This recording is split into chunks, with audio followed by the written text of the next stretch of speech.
UP India news के माध्यम से ग्राम सभा अवतार से ग्राम प्रधान पुंडरीक पटेल के तरफ से सभी ग्रामवासियों को और देशवासियों को आने वाली दशहरा, दिवाली और छठ पूजा की हार्दिक शुभकामनाएं।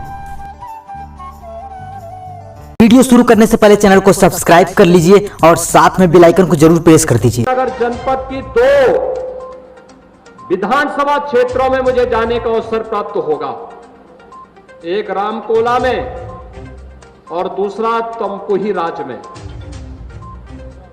आज हम लोग लगभग 400 करोड़ से ज्यादा की योजनाओं का शिलान्यास और यहां पर लोकार्पण भी कर रहे हैं, लेकिन ये तो एक अभी कुशीनगर जनपद के लिए एक ट्रेलर है।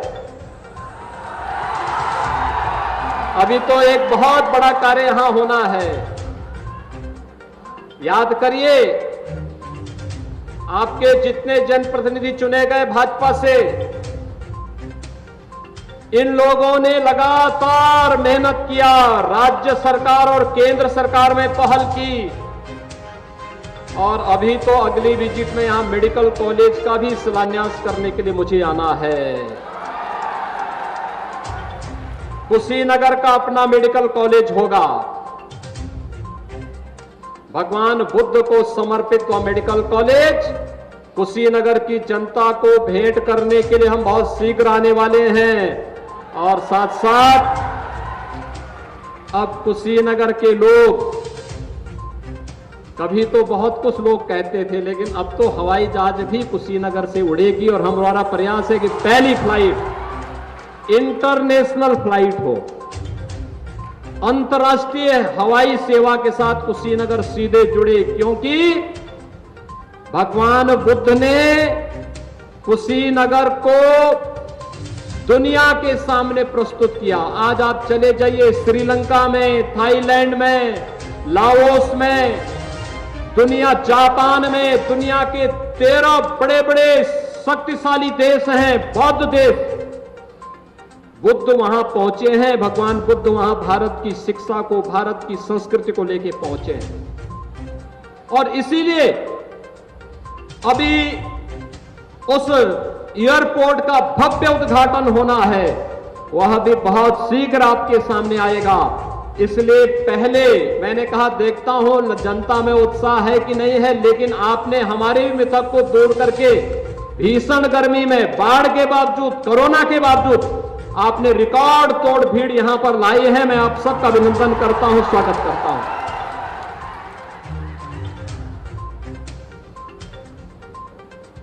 भाइयों बहनों, आज यहां पर जो इस जिले के लिए हम 421 करोड़ की योजनाओं का लोकार्पण और शिलान्यास तो कर ही रहे हैं। अनेक प्रकार की परियोजनाएं हैं। आप देख रहे होंगे, ये सितंबर महीना है और 1977 से लेकर के 2017 तक सितंबर माह में कुशीनगर जनपद के 500, 700, 1000 के आसपास बच्चे इंसेफ्लाइटिस की चपेट में आते थे, उससे मरते थे और असमय उनकी मौत होती थी। कितनी दर्दनाक मौत होती थी। लेकिन हम सब आभारी हैं प्रधानमंत्री मोदी जी के, जिन्होंने स्वच्छ भारत मिशन चलाया, शुद्ध पेयजल की स्कीम घर घर देने की कार्रवाई प्रारंभ की, और आज स्वास्थ्य की बेहतर सुविधाएं उपलब्ध हुई। तो इंसेफ्लाइटिस मरीज यानी दिमागी बुखार समाप्त, पूरी तरह समाप्त। अब तो नहीं है ना इंसेफ्लाइटिस, अब नहीं है। अब यहां का मासूम बच्चा और किसी मां को इस बात के लिए रोना नहीं पड़ेगा कि बीमारी की चपेट में उसका बच्चा आ गया है, क्योंकि अब तो देखभाल करने वाला और पूरे देश को एक अभिभावक के रूप में संभालने वाला देश के अंदर एक यशस्वी नेतृत्व मोदी जी के नेतृत्व में है। प्रधानमंत्री नरेंद्र मोदी जी सही मायने में देश के विकास, देश के राजनीतिक एजेंडे को उन्होंने बदला। जो देश की राजनीति 1947 में जाति, मत, मजहब, क्षेत्र, भाषा और परिवार और वंश तक सीमित थी, प्रधानमंत्री मोदी जी ने उसे गांव के लिए, गरीब के लिए, किसान के लिए, नौजवान के लिए, महिलाओं के लिए, बच्चों के लिए और बिना भेदभाव के समाज के प्रत्येक तबके के लिए पहुंचाया। और आज उसी का परिणाम है कि हर तबके के लोगों को विकास समान रूप से मिल रहा है, विकास सबका, लेकिन तुष्टीकरण किसी का नहीं। और भाइयों बहनों, तुष्टीकरण की राजनीति जब तक देश के अंदर थी तब विकास नहीं था, तब दंगे थे, तब भ्रष्टाचार था, तब अराजकता थी, तब आतंकवाद था, तब अत्याचार था, तब अन्याय था। लेकिन आज सबका साथ, सबका विकास और इसके साथ जुड़ता है सबका विश्वास। भाइयों बहनों, सबका साथ। हर गरीब को शौचालय, क्या शौचालय देने में किसी का चेहरा देखा गया? नहीं, हर गरीब को। राशन मिल रहा होगा ना, आप लोगों को राशन मिल रहा है? मिल रहा है राशन? क्या ये राशन 2017 के पहले भी मिलता था? क्योंकि तब तो अब्बा जान कहने वाले राशन हजम कर जाते थे।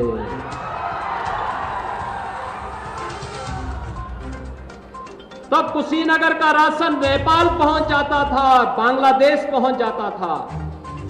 और आज कोई इन गरीबों का राशन निकलेगा तो राशन तो नहीं निकल पाएगा, लेकिन जेल जरूर चला जाएगा। और भाइयों बहनों, यही संकल्प लेकर के हम लोग चले।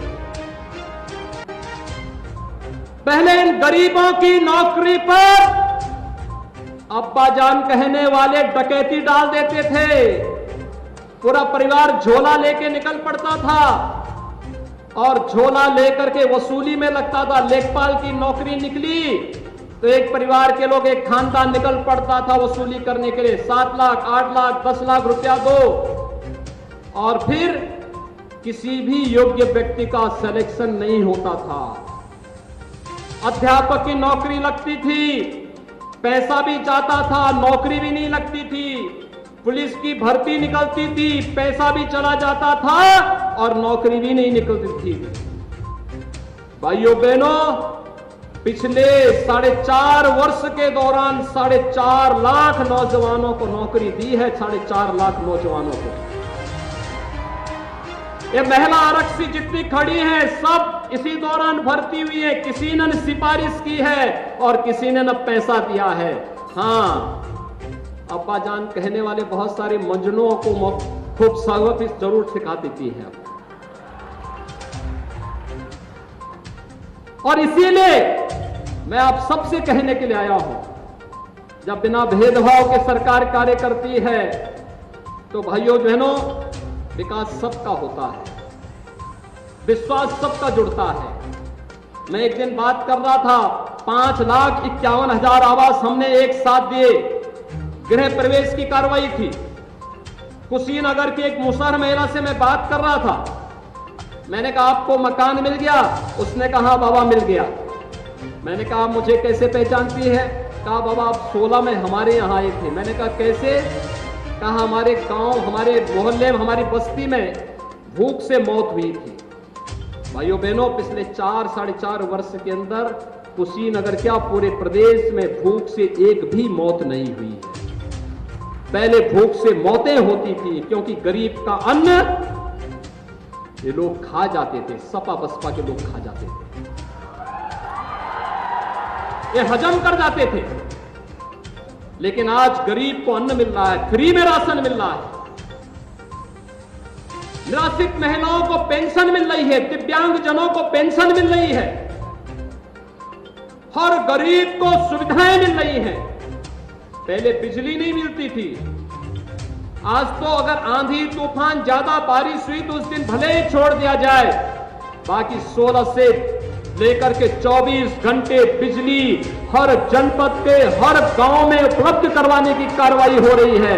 भाइयों बहनों, क्योंकि विकास पर सबका समान अधिकार है। जितना विकास पर मेरा अधिकार है, जितना अधिकार विजय दुबे का है, जितना अधिकार अतुल सिंह का है और जितना अधिकार जटाशंकर त्रिपाठी का है, उतना ही अधिकार आपका भी उस विकास पर है। और यही कहने के लिए आज भारतीय जनता पार्टी आपके पास है। मोदी जी ने यही विजन दिया। कुशीनगर किसान बाहुल्य क्षेत्र है, किसानी यहां का किसान मेहनती है, परिश्रमी है। गन्ने की खेती के माध्यम से उसने देश और दुनिया के सामने एक नई मिसाल प्रस्तुत की। केले की खेती, सब्जी की खेती कैसे होनी है, यहां का किसान नई तकनीक के साथ जोड़ करके समृद्धि का मार्ग प्रशस्त करता है। और भाइयों बहनों, ये किसान, क्या इन किसानों को पहले किसान सम्मान निधि का लाभ मिलता था? क्या 2018 के पहले मिलता था? प्रधानमंत्री मोदी जी ने 18 से प्रधानमंत्री किसान सम्मान निधि का लाभ भी किसानों को देना प्रारंभ किया है। आज हर किसान के खाते में साल में 6,000 रुपए आ रहे हैं। किसान अपनी सामान्य आवश्यकताओं की पूर्ति करता है। किसान आज कहीं हाथ फैलाने के लिए मजबूर नहीं है। 2017 के पहले भाइयों बहनों सरकारें थी, गेहूं क्रय नहीं होता था, धान क्रय नहीं होता था। आज किसानों का धान और गेहूं क्रय हो रहा है और पैसा उसके खाते में जाता है। गरीबों का मकान बिना भेदभाव के बन रहा है। बिजली के लिए आपको सांसद विधायक का घेराव करने की नौबत नहीं आती है। और कानून व्यवस्था मजबूत, इतनी मजबूत, पहले जंगल पार्टी पे नियंत्रण नहीं, क्योंकि जंगल पार्टी के लोग ही तो इस सपा बसपा में भर करके वे लोग यही तो डकैती डालने का काम करते थे। लेकिन आज जंगल पार्टी गायब, अपराधी गायब, दंगाई गायब। और नहीं तो हर बार हम देखते थे पडरौना में जब भी जन्माष्टमी का डोल निकलता था, दंगा खड़ा हो जाता था। आज तो दंगा नहीं हो रहा है ना? आज दंगा हो रहा है क्या?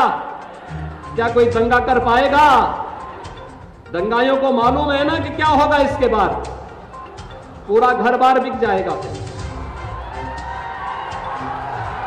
और इसीलिए आज दंगा कोई नहीं कर सकता, क्योंकि उसे मालूम है दंगा करके संपत्ति को नुकसान पहुंचाएगा, किसी व्यापारी की संपत्ति को, किसी गरीब की, किसी किसान की, किसी नागरिक की संपत्ति को नुकसान पहुंचाएगा, तो फिर 7 पीढ़ी उसको भरते भरते लग जाएगी, लेकिन फिर कभी भरपाई नहीं कर पाएगा। इसलिए दंगा भी अब समाप्त हो गया है। हर व्यक्ति अब काम धंधा ढूंढ रहा है।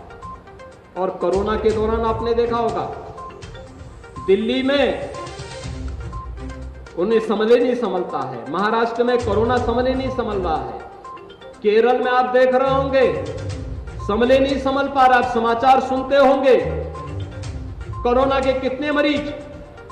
उत्तर प्रदेश की आबादी 24 करोड़ और 24 करोड़ की आबादी में उत्तर प्रदेश में कोरोना, आज कुल उत्तर प्रदेश के अंदर 14 मामले आए हैं, कुल 14 मामले। कोरोना गायब, एकदम कंट्रोल में है। कोरोना के भूत को हमने बोतल में बंद करके रख दिया है। लेकिन केरल में संभले नहीं संभल पा रहा है। केरल की आबादी उत्तर प्रदेश की आबादी की 8वां हिस्सा है। दिल्ली की आबादी उत्तर प्रदेश की आबादी का 12वां हिस्सा है। महाराष्ट्र की आबादी उत्तर प्रदेश की आधी है। लेकिन कोरोना नहीं संभल रहा है, क्योंकि जनता के प्रति नियत साफ नहीं है। अगर जनता को जनार्दन मान करके इन लोगों ने सेवा की होती तो भाइयों बहनों कभी नहीं इस प्रकार की अनियंत्रित स्थिति नहीं होती। मोदी जी की बात को पहले दिन मान करके उसको लागू किए होते, राजनीति नहीं किए होते, ऐसा नहीं होता। और मेरा आप सबसे अनुरोध है, कोरोना को नियंत्रण करने के लिए आप सबने सरकार का, मोदी जी का और मेरा पूरा समर्थन किया, सहयोग किया। लेकिन अभी सावधानी बरतनी है। हमें कोरोना का टीका लगाना है। हर व्यक्ति कोरोना का टीका लगाएगा। सबको टीका, फ्री में टीका। और कुशीनगर तो इतना ज्यादा, अब तक मुझे बताया गया लगभग 8 लाख लोगों ने कुशीनगर के अंदर टीका लगा दिया है। एकदम 8 लाख लोगों ने। और सबको मोदी जी फ्री में टीका दे रहे हैं। विदेशों में इस टीके का दाम 3,000 से लेके 5,000 रुपया है, और यहां मोदी जी फ्री में टीका दे रहे हैं। फ्री में टीका, सबको टीका, निःशुल्क टीका। और इसीलिए हमने कहा कि आभार मोदी जी कि आप हमारी जनता को फ्री में टीका दे रहे हैं। यानी ये टीका सुरक्षा कवच है हम सबको कोरोना महामारी से बचाने के लिए। नहीं तो आप अमेरिका का हाल देख रहे होंगे। अमेरिका दुनिया की सबसे बड़ी ताकत। 6.5 लाख से ज्यादा लोग मर गए अमेरिका में। लेकिन भाइयों बहनों, देश के अंदर मोदी जी ने कोरोना से भी बचाया और देश को भूख से भी बचाया। किसी को भूखों नहीं रहने दिया। सबको फ्री में राशन, सबको फ्री में राशन। और भाइयों बहनों, मैं आप सबसे ही कहने के लिए आया हूं, आपसे मैं यही अपील करने के लिए आया हूं। यहां पर बात उठी थी गन्ना किसानों की, और भाइयों बहनों, मैं आप सबको आश्वस्त करता हूं, एक एक गन्ना किसान का पाई चुकता करवाएंगे। कोई आपका पैसा लेके नहीं जा सकता है, और नहीं तो कार्रवाई बहुत सख्त करेंगे, बहुत सख्त कार्रवाई करेंगे। कोरोना महामारी थी, चीनी एक्सपोर्ट नहीं हो पाई। जो चीनी विदेशों में जानी थी नहीं हो पाई, नहीं जा पाई। अन्यथा याद करिए 2016-17 में 8 वर्ष का गन्ना मूल्य का बकाया था। 2007 से 2017 तक कुल 95,000 करोड़ रुपए का गन्ना मूल्य का भुगतान 10 वर्षों में हुआ था, और आज 4.5 वर्ष में 1,43,000 करोड़ रुपए का गन्ना मूल्य का भुगतान हम लोग कर चुके हैं। जो गन्ना मूल्य 8,000 करोड़ रुपए से कम का बकाया रह गया है, इसको भी नया सीजन आने के पहले हम भुगतान करने के लिए सभी चीनी मिलों को अंतिम अल्टीमेटम दे चुके हैं कि भाई गन्ना मूल्य का भुगतान करो, और नहीं किए तो फिर कार्रवाई को झेलने के लिए तैयार रहो। और भाइयों बहनों, ये कोरोना ने अर्थव्यवस्था को प्रभावित किया। राजस्व कम हुआ है। अन्यथा हम तो चाहते थे कुशीनगर और देवरिया में एक नई चीनी मिल आनी चाहिए। हमने यहां के लोगों के लिए पिपराइच में तो एक बड़ी चीनी मिल फिलहाल दी है, लेकिन कुशीनगर और देवरिया तो पूर्वी उत्तर प्रदेश में चीनी का कटोरा कहा जाता था, और हमारी इच्छा थी ये चीजें हों। राजस्व में काफी हम लोगों को उस समय नुकसान उठाना पड़ा, क्योंकि लॉकडाउन, मार्केट बंद, आवागमन बंद, सब कुछ बंद। आय नहीं, लेकिन जनता की सेवा, फ्री में उपचार देना है, फ्री में राशन देना है, फ्री में भोजन देना है, फ्री में सारी कुछ सब कुछ देना है। ये सब कुछ करने के लिए पैसे की आवश्यकता, जो जमा पूंजी थी वो जनता जनार्दन के लिए समर्पित कर दी गई, और जनता जनार्दन के लिए समर्पित कर दी गई तो जो विकास के पैसे को रुकना भी नहीं था। सड़क बन रही है, पुल बन रहे हैं, हॉस्पिटल बन रहे हैं, एयरपोर्ट बन रहे हैं, हाईवे बन रहे हैं, पंचायत भवन बन रहे हैं, पेयजल की स्कीम बन रही है। जनता की सामान्य आवश्यकताएं हैं, किसी को रुकने नहीं दिया। लेकिन हां, 1 साल 2 साल के लिए चीनी मिलें जो बराबर लगती थी, प्राइस में चीनी मिल लगी, मुंडेरवा में लगी, रमाला में लगी, मोतीनपुर में लगी, ऐसे ही हम चाहते थे कुशीनगर और देवरिया में भी चीनी मिल लगे। लेकिन भाइयों बहनों, सरकार बनाने के लिए फिर से हम सबको अंगड़ाई लेनी पड़ेगी। भारतीय जनता पार्टी और मोदी जी के मार्गदर्शन और नेतृत्व में एक बार फिर से भारतीय जनता पार्टी की सरकार के लिए कमर कसिए, और फिर से हम लोग नई चीनी मिल लगाने की कार्रवाई को आगे बढ़ाने का कार्य करेंगे। आपको चिंता नहीं करनी है। मैं तो आपसे आज केवल 6 महीने का समय मांगने आया हूं, और इसीलिए मैंने रामकोला से शुरुआत की है। रामकोला से, क्योंकि आप जानते हैं प्रभु राम के जन्मभूमि के मंदिर निर्माण का कार्य भी जब बीजेपी की सरकार प्रदेश और केंद्र में मोदी जी प्रधानमंत्री बने तभी ये कार्य संभव हो पा रहा है। आप खुश हैं अयोध्या में राम मंदिर बनने से? क्या खुश हैं? आप सब लोग हाथ खड़ा करके थोड़ा मुझे बताइए, क्या अयोध्या में राम मंदिर से खुश हैं ना सभी लोग? क्या सपा के समय मंदिर बन जाता?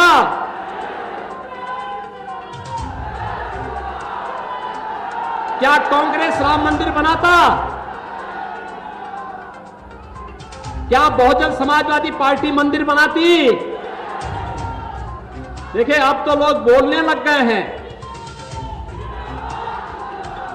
अब तो लोग बोलने लग गए हैं।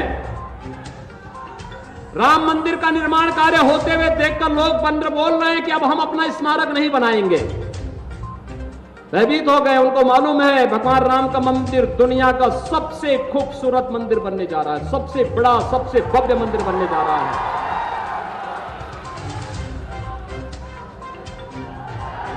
क्या राम भक्तों पर गोली चलाने वाले राम मंदिर बनाते? क्या गोली चलाने वाले और दंगा कराने वाले कश्मीर से धारा 370 को हटाते? तालिबान का समर्थन करने वाले क्या 3 तलाक को रोकते? तो भाइयों बहनों, फिर इस जातिवादी और वंशवादी मानसिकता को प्रदेश की जनता कतई बर्दाश्त न करे। याद रखना, बिच्छू कहीं होगा तो डसेगा ही।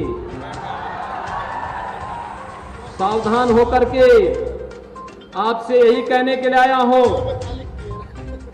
7 वर्ष, 7.25 वर्ष मोदी जी को प्रधानमंत्री के रूप में आपने देखा होगा। न थके, न रुके, न डिगे, न झुके, निरंतर देश के लिए, गांव के लिए, गरीब के लिए, किसान के लिए, नौजवान के लिए, महिलाओं के लिए, समाज के प्रत्येक तबके के लिए कार्य कर रहे हैं। और आज मैं भी आपसे यही अपील करने के लिए आया हूं। मोदी जी की प्रेरणा से, उनके मार्गदर्शन से पिछले 4.5 वर्ष में बिना रुके, बिना थके, बिना डिगे, बिना हटे हम लोगों ने जनता जनार्दन की और प्रदेश की सेवा की है। अगर 4.5 वर्ष बिना रुके, बिना थके हम कार्य कर सकते हैं, कोई अपना पराया नहीं देखा गया। जो प्रदेश का है वो अपना है, किसी के साथ भेदभाव नहीं। तो क्या अगले 6 महीने भारतीय जनता पार्टी के राष्ट्रवादी और विकास के मिशन के लिए आप समर्पित करेंगे? सभी लोग तैयार हैं? कमल का फूल लेकर के जो आएगा वो भारतीय जनता पार्टी का प्रत्याशी, जिसको घोषित होगा कमल के फूल के साथ, वो आपका प्रत्याशी होगा। क्या इस संकल्प लेंगे? यह संकल्प सही मेरे सामने बोल रहे हैं, तय है ना? तो आप सबसे ये अपील करने के लिए अभी से कमर कस करके याद रखना, जीत का मायने तब है अगर आपको लगता है कि मोदी जी ने और योगी जी ने अच्छा काम किया है, तो सभी विपक्षी दलों की जमानतें आने वाले समय में जब्त होनी ही चाहिए। तैयार हैं सभी लोग? दोनों हाथ खड़ा करके बोलेंगे, जय श्री राम, जय जय श्री राम, जय जय श्री राम। बहुत बहुत धन्यवाद अपने प्रेरणा स्रोत और मार्गदर्शन के साथ अपने जीवन में सभी को